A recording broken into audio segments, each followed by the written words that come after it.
welcome everyone to this Anybody webinar. The topic of today's webinar is biomechanical simulation of passive back support exoskeletons, effects of actuator strength on musculoskeletal load and contact stress. My name is Christopher Iversen, and I'm responsible for different business development efforts here at Anybody Technology. And today I'll be the host of this webinar, and I'll be assisted by my colleague, Divers Chandler, during the Q&A session in the end.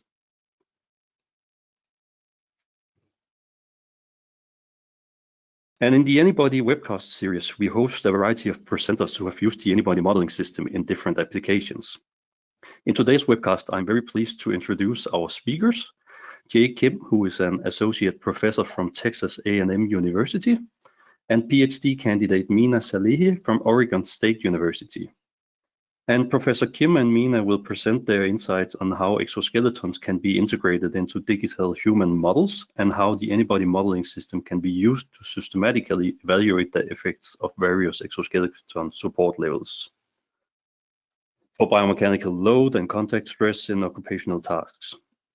And Professor Kim and Mina's research is already published in Applied Ergonomics. So if you want the very details of their work, then you can go and check out the paper already. The presentation will start in a few minutes or so, but just before we start, I'll give you a general introduction and overview of the Anybody modeling system, if any of you are unfamiliar with the software. But first of all, I would like to point your attention to the control panel. The control panel appears on the right side of your screen, and you are very welcome to submit questions and comments via the questions panel during the presentation. We will try to do our best to address these questions in the very end of this webinar, but in case we do not have time to answer all of your questions, we'll try to do so by email within a reasonable time. So let's begin with having a look at what the Anybody modeling system actually is. So the Anybody modeling system is a software that allows you to do musculoskeletal modeling and simulations. And as input, it takes motion data as kinematics and forces, and it calculates the internal body loads as joint reaction forces, muscle activity, and metabolic energy. And as something, I would say recently, we also added 2 fatigue models to the software. So as mentioned, Anybody is used in a wide variety of areas and applications. And just to give you a few examples of this, it could be movement analysis, it could be product design optimization. It's broadly used in the field of sports optimization, orthopedics and rehabilitation, ergonomics with and without assistive devices as exoskeleton, which is the case in this presentation. And it's also broadly used in the automotive industry. To give you just a typical idea of the workflow, then it could look something like this. So you provide the recorded motion data as input, and then you use the body models which you or others have built. And then you can provide some kind of environment, which could be a special type of equipment, for example, an exoskeleton. You can then use Anybody to combine these things and run the inverse dynamics simulation, which solves the muscle recruitment problem. And this basically means that we go from motion to calculating the internal body loads and the interaction with the environment in some cases. You can then output the results and use it for some kind of post-processing, which could be with some kind of finite element tool. But there's also many users who choose to complete this loop by doing some kind of design optimization and then run this cycle multiple times. And this actually brings me to the end of the introduction. So I will hand over the word and the presenter role to Professor Kim. Thank you so much, Christopher, for the nice introduction. It is my pleasure to present some of the recent work done by Mina, and I will just briefly introduce what the background of our work, and then let Mina present the rest of the presentation, as she is the real brain behind all the scenes. So again, my name is Jay Kim, and this stemmed from one of our federally funded research where we evaluated biomechanical stresses associated with the commercial fishing activities, and as commercial fishermen suffer from numerous musculoskeletal disorders. So before we move on, I'd like to acknowledge our lab members who contributed to to this work. And we do various occupational ergonomics and biomechanics research in the lab that address both musculoskeletal and traumatic injuries related to work activities in something called, considered as a dangerous occupations, ranging from forestry and manual motor handling, commercial fishing, and transportation and warehousing. So, this work, as many of you already know, the people suffer from musculoskeletal disorders, and among them, the largest, contribution to the and the largest pie in the workers' compensation is related to low back pain. So basically, the recent statistics consistently showing that the people around the world all suffer from the musculoskeletal disorders at the workplaces, and which resulted in about 260 million workdays lost. So this not only caused substantial economic and societal burden at the global levels, but also that's very taxing to the communities and the families and the workers themselves. So, and we recently did a survey on the commercial fishermen in the West Coast in the United States, and which include almost like over 400 commercial fishers who involved in dungeon scribing. And that statistics shows that more than 50%, actually close to 80% of the commercial fishers suffer, have experience of musculoskeletal disorders. Among those, low back was one of the most common types of the body parts affected by. So so we have the people have identified back support exoskeletons as a viable ergonomic interventions to mitigate the low back stresses.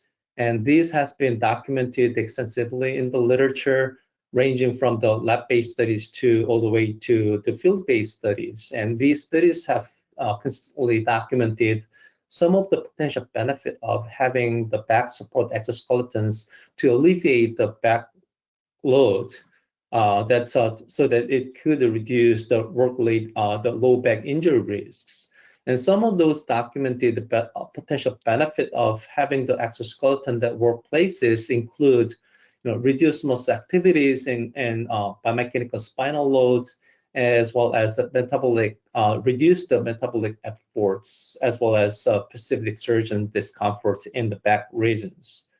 And while many studies have documented these benefits, also some studies have also raised some concerns from wearing the exoskeletons at workplaces.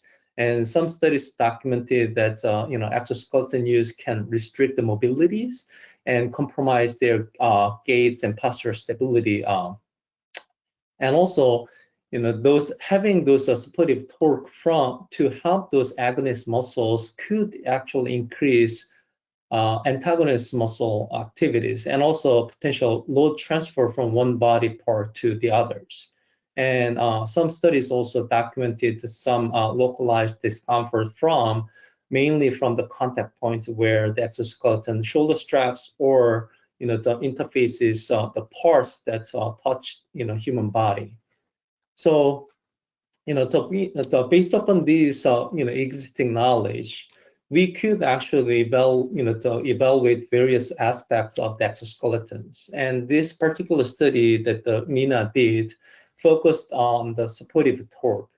The way the exoskeleton work is to provide some sort of supportive torque or force using the elastic materials or the springs. So basically, those we are talking about the passive exoskeletons in this study, but those passive exoskeleton use those elastic components or spring components to store the energy and release to support when they move, for example, back flexion extensions.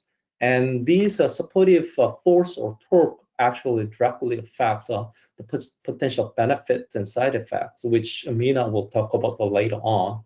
So based upon what we know and what others found, and finding this supportive torque or force of the exoskeletons is a vital component in maximizing the potential benefits while we minimize the potential side effects of it. And however, evaluating this supportive torque is not always trivial. And for example, if we talk about evaluating a wide range of the supportive torque on the humans, and we will need number of iterations and number of subjects who will go through many different combinations, almost infinite number of combinations of supportive torque, which is very almost impossible. So I think the people have gone through either any of these, the phases that we are going to present in a second. So from the laboratory test to the field implementations, the most studies, to start from evaluating. So basically, based upon what we know related to the occupational task. For example, when we do the manual timber felling, we don't know. Like if we like to determine whether the exoskeleton should be implemented or not, we first need to understand how much load we have, and then what body part will be affected from the task. Basically, risk assessment would be the very first step.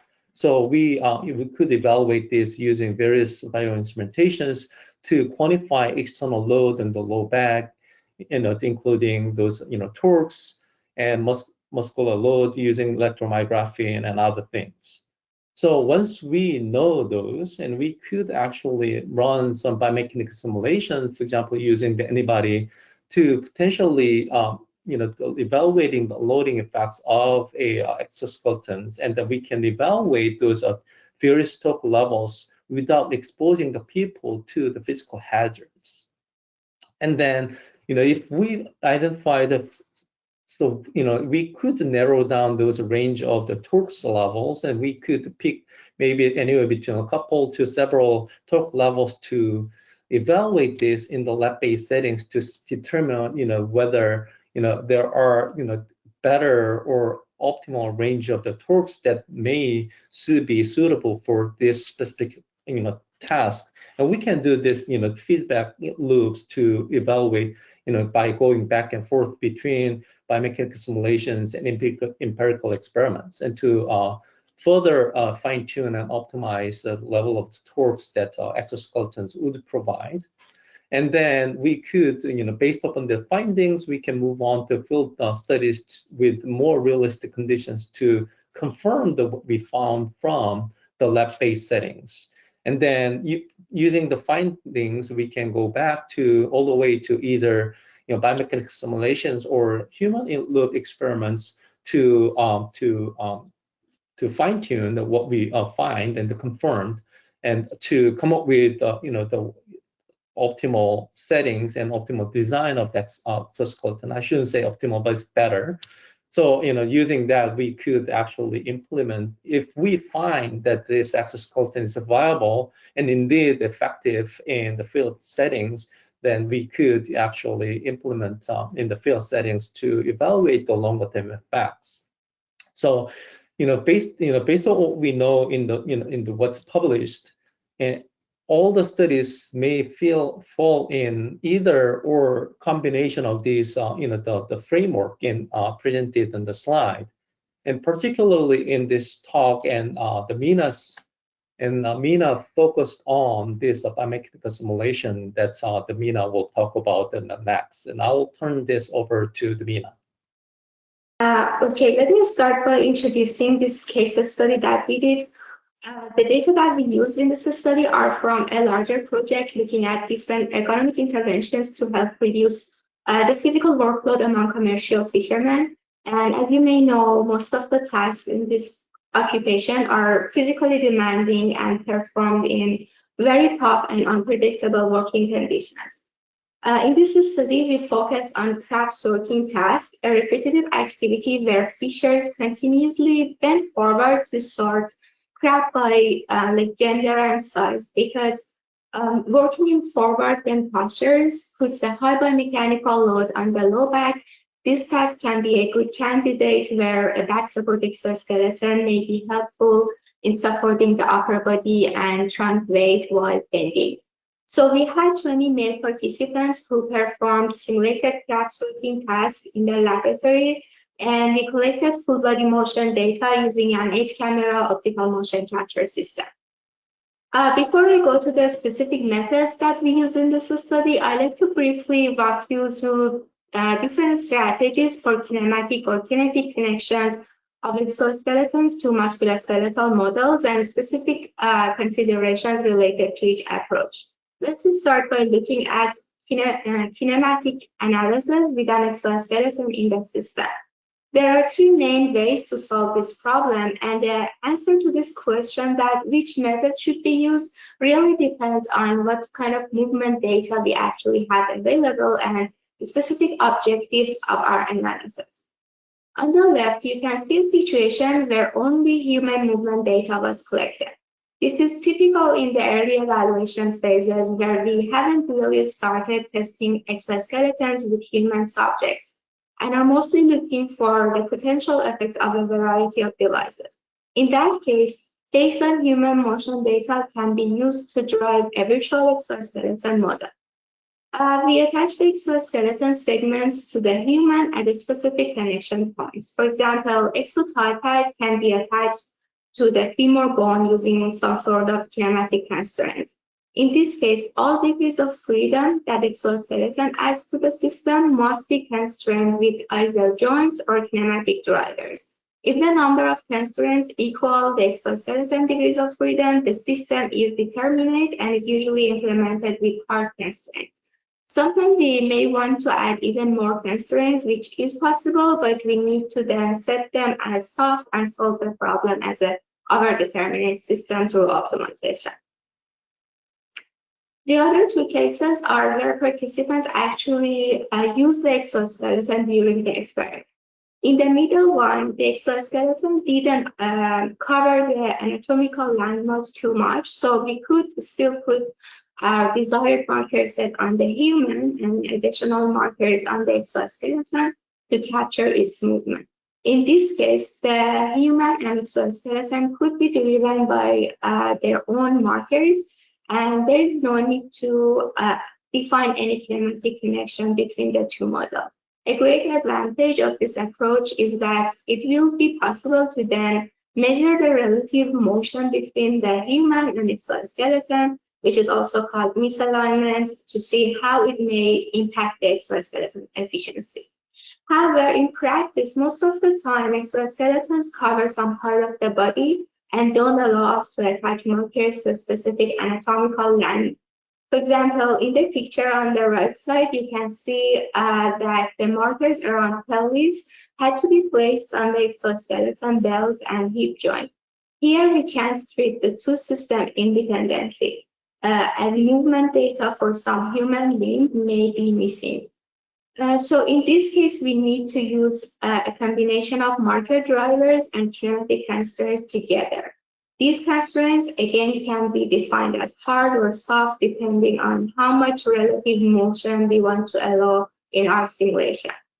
On the kinetic side, there are several ways to include the force or torque from an exoskeleton in inverse dynamic study. We can generally group them into 4 categories, and as we move from 1 to 4, the models become more complex and more detailed. The first and simplest approach handles situations where we don't even have a virtual representation of the exoskeleton. Instead, we can compute the torque coming from the exoskeleton over the task cycle and apply that directly to a specific coordinate or human segment. For example, supportive torque from a back-support exoskeleton may be applied to pelvis thorax extension. Or we can calculate the resulting force considering the moment arm and apply that to some point on the chest. This generic approach can be easily implemented, but it assumes an ideal transfer of support to the body, so it somehow ignores the mass and inertia of exoskeleton as well. So it's helpful in getting an overall and general sense of the possible exoskeleton's effects, but it's clearly just a simplification. The second approach is still relatively straightforward, but we need a virtual model of the exoskeleton. Then we model the interface as reaction forces and moments, typically associated with the kinematic constraints that were used to attach the exoskeleton to human model. Here, the interaction force is actually a point force. You can think of force being transferred from one point on the exoskeleton leg pad to another point on the femur bone. So we are somehow missing how the load is distributed across pads or straps of the exoskeleton. Another limitation of this approach is that the number of reaction forces that we can define is tied to the number of additional exoskeleton degrees of freedom. So sometimes we may have to ignore interaction forces at some connection points. The third category is using a rigid body contact model. One way to do this is to define contact elements between exoskeleton and body surfaces and solve them with the same algorithm used for muscle recruitment. These elements can be distributed along a surface, which can be planar or curved, so the interface force can be estimated much more realistically. And we can also estimate friction or shear force, which is known to be an important source of user discomfort. The downside is that this approach requires detailed geometry of each segment and careful tuning and calibration of contact parameters. So because interface forces are solved together with muscle forces, we also may sometimes see some interaction between muscle recruitment problem and interface force calculations that need to be addressed carefully. And finally, instead of treating those two surfaces as rigid bodies, we can use a viscoelastic contact model that incorporates the behavior of the soft tissue between human skeleton and exoskeleton. These models consider the soft tissue compliant. The fact that our tissue can deform, absorb energy, allow relative motion between the device and human body. And in principle, this may be the most realistic way to represent the interface and to evaluate efficiency loss due to this problem. But it is also important to consider that this is highly complex and requires numerous parameters that need to be fed to the model. So overall, approaches 3 and 4 may be more relevant when we want to investigate and optimize the design of human exoskeleton interface, while the second approach may be more generic and practical to evaluate the overall exoskeleton impact on internal. Okay, now let's move to the specific methods that we use in the current study for modeling human exoskeleton interface. The exoskeleton we use has 6 segments, and as you know, each segment adds 6 degrees of freedom to the system. So in total, 36 degrees of freedom. Exoskeleton segments are attached together by 3 revolute joints and 1 weld joint, so a total of 21 degrees of freedom are removed, and we are left with 15 degrees of freedom. Since only human movement data was available in this study, as we discussed, we need to add at least 15 kinematic connections between exoskeleton and human body. There are actually many ways to define this, and the best combination really varies based on exoskeleton structure and movement type. We tried several different combinations, and here you can see the final set that we used. Very briefly, the exoskeleton hip frame followed sacrum in all rotational and translational degrees of freedom. The leg pads followed the femur bone in X or anterior-posterior direction. And similarly, the vest frame followed torso translation in X direction and rotation in sagittal plane. Finally, the XYZ translation of each hip joint of the exoskeleton was constrained to a defined point relative to human hips. For the kinetic part, we actually use reaction forces and moments to model the interface. We could add up a total of 15 reaction forces, which were used to quantify the transparent force between hip frames and pelvis, vest frame and torso, leg pads, and femur. In addition, the exoskeleton torque was directly applied to its bilateral revolute joints. And here in this slide, I will explain how the torque was calculated for each participant. In the plots, you can see the torque angle curves for the 5 actuator strands of the exoskeleton used in this study.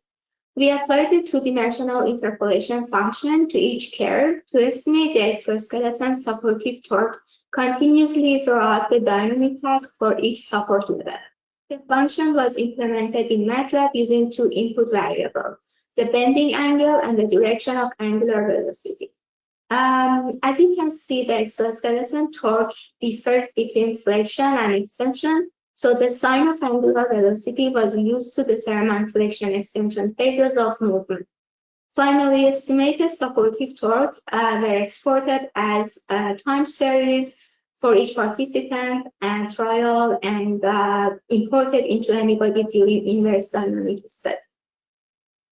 We exported the muscle activity in a complete set of trunk muscles, including trunk extensor and flexor muscles, compression and shear force at F5S1 joint, as well as interaction forces at chest and thigh connection point from the combined human exoskeleton simulations. All right, moving to the results. You can see the percentage change in muscle activity with each support level of the exoskeleton compared to the baseline or no assistant condition in this slide. On the left, you can see the result for trunk extensor muscles. Without the exoskeleton, the average predicted activity of these muscles was around 30%. And see with increasing the support level, from about 6% at the lowest support to about 30% at the maximum strength. On the other hand, the model predicted very small activity in trunk flexor muscles, as shown in the right, which wasn't also really affected by exoskeleton or its support level. This slide shows L5S1 compression and shear forces across all actuator strengths of the exoskeleton. On the left, you can see the compression force results. Without the exoskeleton, the average compression force was around 3,200 newtons, which was slightly lower than the NIOSH recommended safety limit as shown by the red line. With the exoskeleton, compression force was significantly reduced with greater reductions as the support level increased. On the right, you can see the shear force results. A similar decreasing trend can be seen for shear force. However, you can see that it remained above the threshold limit of 700 newton when the support was below 55%. Something else that you may notice is that these reductions didn't really increase linearly with increasing the support level. For example, by moving from 55 to 70% support, we had the highest reduction, but when the support was further increased to 85%, minimal changes happened in both compression and shear force. Finally, this slide shows the interaction forces between the exoskeleton and human model, specifically at chest and thigh. As you can see, as the support level goes up, the interaction forces also increase quite a bit. But the problem is that there isn't a universally accepted threshold limit for contact force or pressure, because it really differs across individuals and body areas. But there is a recent study that has reported the ranges of first discomfort threshold when the force was applied by exoskeleton components, for example, chair type pads. When we compare our result to those ranges, the chest force stay below the reported threshold, but the thigh force, particularly at higher support levels, could cause discomfort for some sensitive individuals, especially during longer term use. So even so, higher support levels reduce back load more effectively. They might come at some cost, for example, reduce user comfort and acceptance, and this is an important trade-off to keep in mind. Overall, with this exoskeleton, support levels around 55 to 70% appears to provide a more favorable balance by reducing a spinal load below recommended limits and also keeping contact stress as low as possible. However, this is for sure for this specific task or crab sorting and target population, which is fishermen. Okay, the two take-home message from this presentation. First of all, the assistive torque provided by exoskeletons is a critical factor that must be carefully matched to specific tasks and users' needs. And as we saw, a proper match ensures adequate support, and it also minimizes potential side effects. Second, by integrating exoskeletons to human models, we can systematically evaluate different exoskeleton torque profiles before testing them with human subjects. And this approach somehow helps us to identify suitable device-task pairings a priori. So following that, we can have more efficient, targetful, and safer human subject experiments. Thanks so much for your time, and please use the blue link here to get the full text paper. Also, if you have any question which is not answered today, please feel free to reach out to us. Thank you very much for the presentation to both Jay and Mina. So just before we go to the Q&A session, I would just like to say a few words myself. So I'll just make me the presenter again. All right, so if you want to know more about Anybody Technology and our software, then you can go and check out our website, anybodytech.com. And this is where you can find all the different events we are hosting and attending. There's special dates, previous webcasts as well. But we also have a community website called anyscript.org. This is really a website for people using the Anybody modeling system. And here you can find multiple online resources, such as our wiki page. There's several blog posts and also links to all of our repository sites. And most important, it's also here our forum is located. So you can go and ask questions and get help from some fellow Anybody users. And we also go there from time to time and answer your questions. I would also like to mention that we maintain a publication list of all the papers using the Anybody modeling system. And we probably don't catch all of them, but the list has already reached more than 1,200 publications. So this is really a great place to go if you want to get some inspiration on how other research groups are using Anybody. And this list can be filtered by industry, research area, body parts, so you can really go and have a deep dive in the stuff you are interested in. And this actually brings me to the end of this presentation. So I would like to thank you for your attention so far. And then I will read out a few of the questions from the audience. So Dave, you have had time to have a look. So could you please read out the first one? Yes, thank you very much, Professor Kim and Mina, for this really amazing presentation. So we have a question from the audience. There's someone who's asking, were the contact forces between the exoskeleton and body compared with the measured ones? So we haven't compared the simulation results with the empirically measured contact forces, but this is something that we have in our schedule, and we are repeating this study with measuring some empirical EMG, and we also are planning to measure contact forces to somehow calibrate the predictions against experimental data, but it's something that has not been done yet.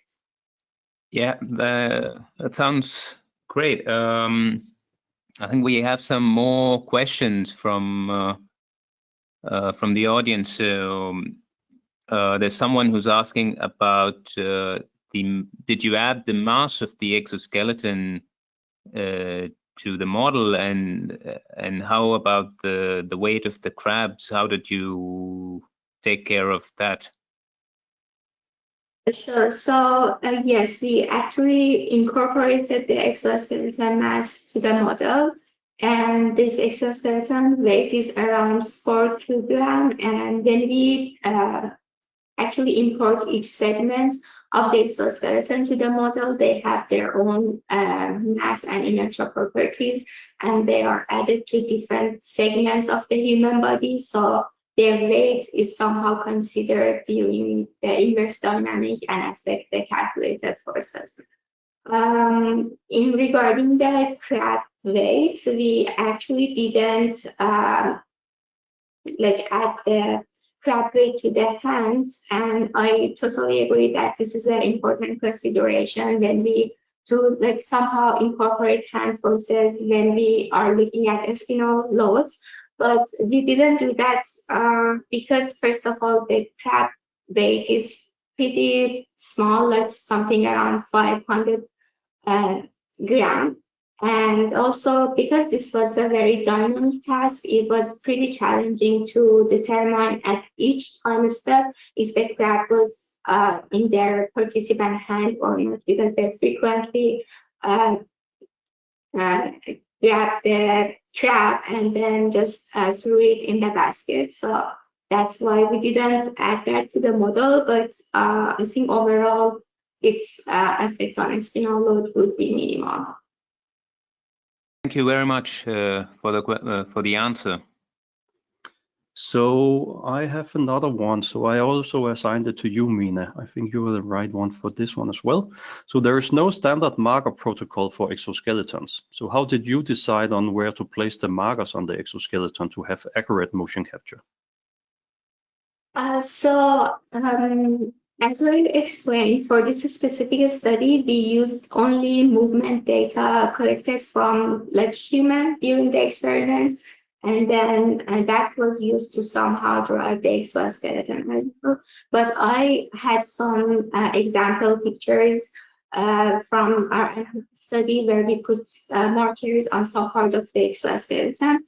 And this is correct that there is no standard way for that, and this is something that we need to do some like trial and errors, or just have some considerations. For example, what are different degrees of freedom of the exoskeleton that we need to somehow capture them and decide based on that. For example, if we have a back support exoskeleton, we definitely need to put some like markers in the leg pads and in the thorax, and for sure in the like hip joints, so we can somehow capture motion in all possible degrees of freedom. But there is no single rule, and it really varies based on the exoskeleton model.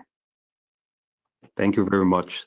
So we really have a lot of questions coming in, and most of them is about the technical stuff you did in Anybody. So I'm sorry, but most of the questions are directed to you, Mina.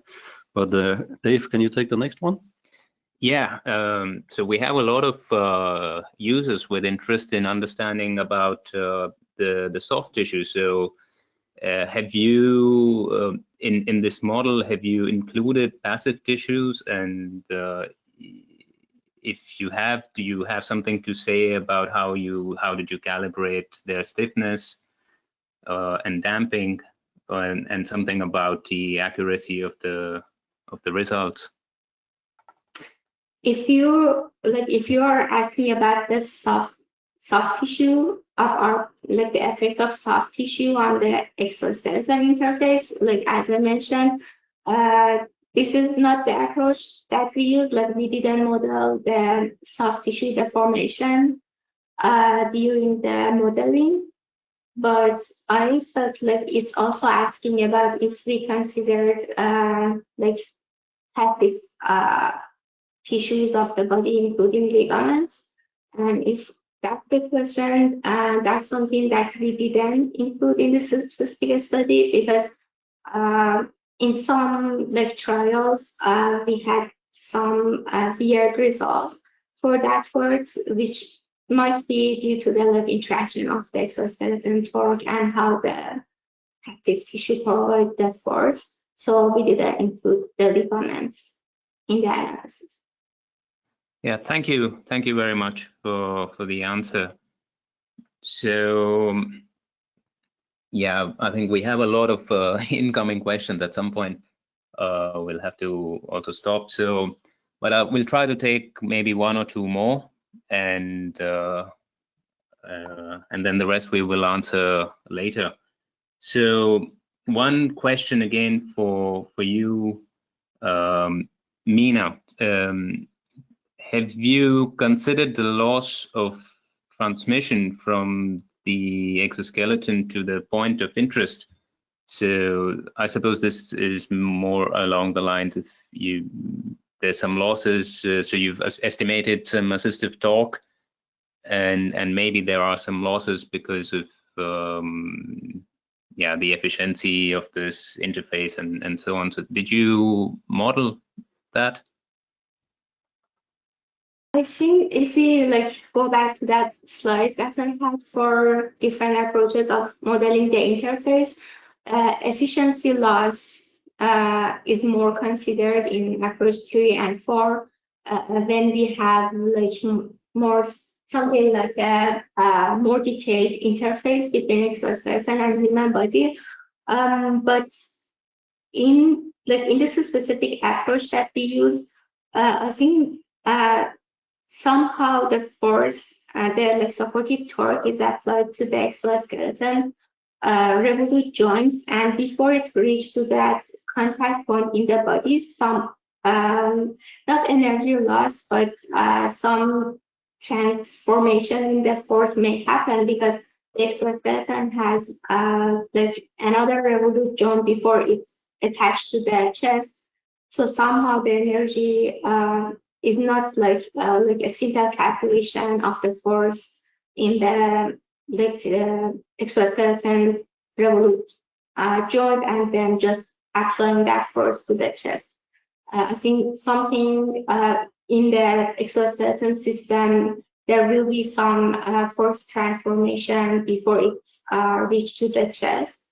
And I think this is what has been included in this calculation, but more realistic force transformation requires those contact element models or finite elements models, which may need more parameters to define them, which was not available for this study. Thank you so much for the answer. Yeah, I think it's sometimes a good consideration, and with the amount of data you have and how it is possible to model. Yeah. All right. It's not, sorry, I interrupted you, but it's not like a more complicated model is always a better model, because sometimes if we don't have good parameters, it may hurt more than it helps. I totally agree with that.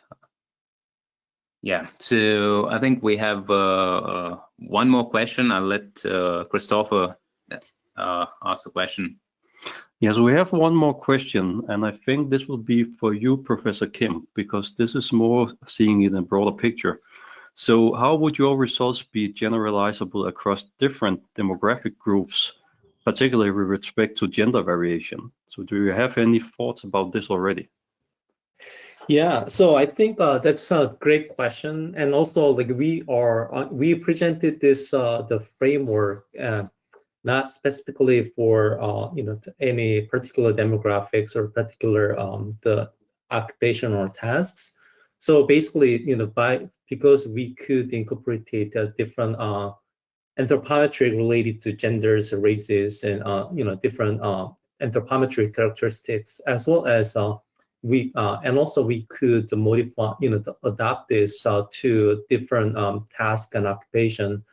And this framework is it can be easily scalable or adapted to different ones, to per anthropometries and gender and the task. I think this could be the starting point for a generic, the biomechanical simulations to evaluate the different properties of the exoskeletons. So I think I do believe, considering different genders, for example, because these commercial fishing tasks were solely based upon the healthy, the male individuals. But I think, this can be applied to different genders and tasks and occupation. Thank you very much. So I think the rest of the questions we will answer by email, and we will let Professor Kim and Mina go. So once again, thank you for taking the time to listening into one of our webcasts. As always, I will upload the recording of this webcast to our website and also to our YouTube channel within a couple of days. So you can go and watch this again or go by it a little slower if you would like. Then I would also like to thank you, Professor Kim and Mina, for taking the time to do the presentation. And I'm sure that you can the audience can reach out to you directly if they have any specific questions they would like to ask you, or if there's any collaboration opportunities for the future. Yeah, that sounds good. Thank you so much for having us, and also for you and the attendees. The Mina is about to graduate, so I think if you like to have somebody who knows biomechanics, the Mina will be the go-to person. So I have worked with her for almost 4 years now, and she has been one of my best students in my 20-year academic career. So if you have any questions, if you like to, if you are finding somebody, she's the person you may want to talk to. Thanks today, and also thank you everyone for joining us. Thank you very much. And if by any case you would like to get in contact with Professor Kim or Mina, then you're also very free to reach out to me or Dave, and then we will put you in contact. But thank you for listening in. I'll end the presentation here, and I hope to see you again in a future webinar.